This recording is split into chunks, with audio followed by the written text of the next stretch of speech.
Bagaimana kalau tiba-tiba Biden mundur dari posisinya sebagai Presiden Amerika yang ke-46 karena alasan kesehatan, walau aslinya sesungguhnya adalah disuruh mundur? Apa yang akan terjadi pada dunia? Kamala Harris jadi presiden. Siapa wakilnya Kamala? Hillary Clinton atau Nancy Pelosi? Keduanya adalah Iron Lady, wanita besi. Hillary hobinya perang dan cita-citanya memang pivot to Asia Indo-Pasifik tentunya, bukan Asia Barat dan Timur Tengah. Setelah itu, Kamala Harris dilengsarkan. Ini hanya skenario. Sebenarnya yang ditarget dari awal adalah Kamala Harris, wakil presiden Amerika saat ini yang dianggap titik lemah bernegara Amerika. Kalau terjadi perang dengan Tiongkok, sungguh Kamala titik lemah Amerika. Jika Kamala jadi presiden, lebih mudah mengimpeachnya, karena mengimpeach presiden itu ada. Mengimpeach wakil presiden masih dicari jurusnya di Amerika saat ini. Kemudian tak lama setelah Kamala jadi presiden, Kamala digeser melalui impeachment. Itu skenario melalui mundurnya Biden. Atau sejak awal Kamala yang diganti, presiden tetap Biden. Namun dengan alasan kesehatannya Presiden Biden, si nomor 2 wakil presidennya yang jadi chief in command adalah alternatif terakhir. Belum pernah terjadi dalam sejarah yang digulingkan adalah orang nomor 2, second in command di Gedung Putih, di-impeach. Kamala saat ini diserang bukan oleh Partai Republik tetapi di dalam Partai Demokratnya sendiri. Dia diserang. Jadi sesungguhnya bukan Biden yang ditarget. Bukan Biden yang akan mundur. Namun bagaimana menjungkalkan Kamala Harris oleh Partai Demokrat sendiri. Itulah kejamnya politik. Dia dipakai untuk menarik suara minoritas kemarin untuk pemenangan presiden. Setelah tercapai, ya minoritas tetap menjadi warga negara kelas 3 atau kelas 2 di Amerika itu. Kemudian bernegara di Amerika kembali ke tujuan awal, maunya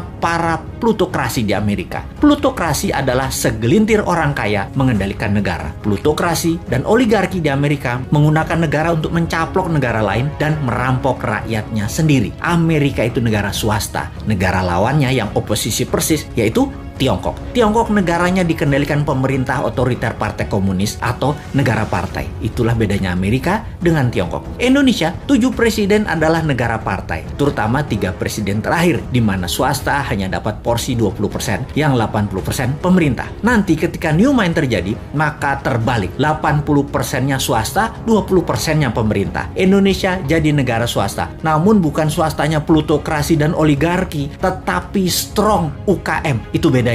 Indonesia akan jadi negara pertama di dunia yang kekuatannya pada UKM, bukan di oligarki, bukan di plutokrasi. Mengapa bisa? Karena peluang usaha disamakan. Pemerintah hanya jadi regulator atau wasit pengadil yang adil untuk siapapun bisa bertanding di tanah air tercinta. Namun kalau di luar negeri, negara hadir 100% membela setiap warganya, baik itu oligarki, plutokrasi atau UKM ke luar negeri Indonesia. 100% negara bantu. Serangan ekonomi ke negara lain, sekali lagi, pasti didukung pemerintah New Mind 100%. UKM, you never walk alone. Di dalam negeri, juga di luar negeri. UKM akan memakai negara untuk mencaplok negara lain. Itu di zaman New Mind. Persis seperti Tiongkok lakukan di Indonesia yang masih juga tidak disadari oleh banyak masyarakat. Apa buktinya tidak disadari? Buktinya survei terakhir mengatakan pemerintah sekarang masih didukung mayoritas. Dan itu bagus. Kenapa didukung mayoritas padahal performanya bisa dikatakan biasa-biasa saja? Karena oposisinya memble. Jadi orang juga lihat siapa di barisan oposisi dan orang di sekitar mereka. Di bayangan masyarakat banyak yang meragukan orang-orang di oposisi kalau menjabat akan lebih baik dari yang sekarang. Enggak, jujur, saya pun berpendapat demikian. Dibandingkan oposisi, jujur mending yang sekarang. Namun dibandingin dengan New Mind, ya mending New Mind. Sekali lagi, kalau surveyornya mensurvei New Mind sebagai contender atau penantang incumbent dan oposisi di barisan Old Mind, rasanya beda. Puaskah Anda dengan kinerja Old Mind? Demikian kira-kira kalimat surveinya. Lalu dibandingkan dengan konsep New Mind, mana kira-kira pilihan masyarakat terhadap dua konsep bernegara itu? Siapa yang bakal unggul? Siapa yang bawa Indonesia 100 tahun di tahun 2045 menjadi negara superpower? Old Mind atau New Mind? Sekali lagi, sungguh kalau ditanya, di dalam Old Mind itu ada siapa? Oligarki di situ, politikus kawakan di situ, duit di situ, pejabat di situ, jabatan di situ. New Mind punyanya cuma semangat doang, tetapi berani. Kesimpulan, kita akan berhadapan di 2024. See you at 2024. Saya ini sering heran sendiri, selagi membuat voice recording, sering emosi sendiri, kesel dan marah-marah karena kebawa mangkal. Kok calon 2024 hanya dia lagi? Bahkan ada yang minta 3 kali lagi. Emangnya bisa menang lagi? Belum tentu, Ferguson. Jadi sebenarnya hal bernegara seperti apa yang membuat New Mind emosi? Kita berbagi strategi bernegara ala New Mind sekarang. New Mind mendukung wajib militer dan mereformasi militer secara total. Kita tahu yang sekarang Menhannya entah bagaimana calon 2024 terkuat, namun asli terkuat dari apanya dan perubahan apa yang dibawanya kelak sebenarnya harus diperjelas. Rasanya sewaktu menjabat saat ini tidak terlalu revolusioner. Belum terlihat gerakan yang bakal menguatkan militer pertahanan Indonesia ke tingkat dunia, kecuali akan membeli alat perang Indonesia jadi modern. Jujur, kata kuncinya adalah membeli. Jujur, hal seperti begini nggak revolusi banget sebenarnya, malah sederhana. Mengapa sederhana? Karena uangnya ngutang, alatnya beli dari asing. Itu bagi New Mind nggak keren, tetapi bagi Old Mind terlihatnya wah hebat. Kalau mau disebut keren, uangnya modal sendiri, belinya produk sendiri, itu baru keren. Kemudian kalau hanya bertahan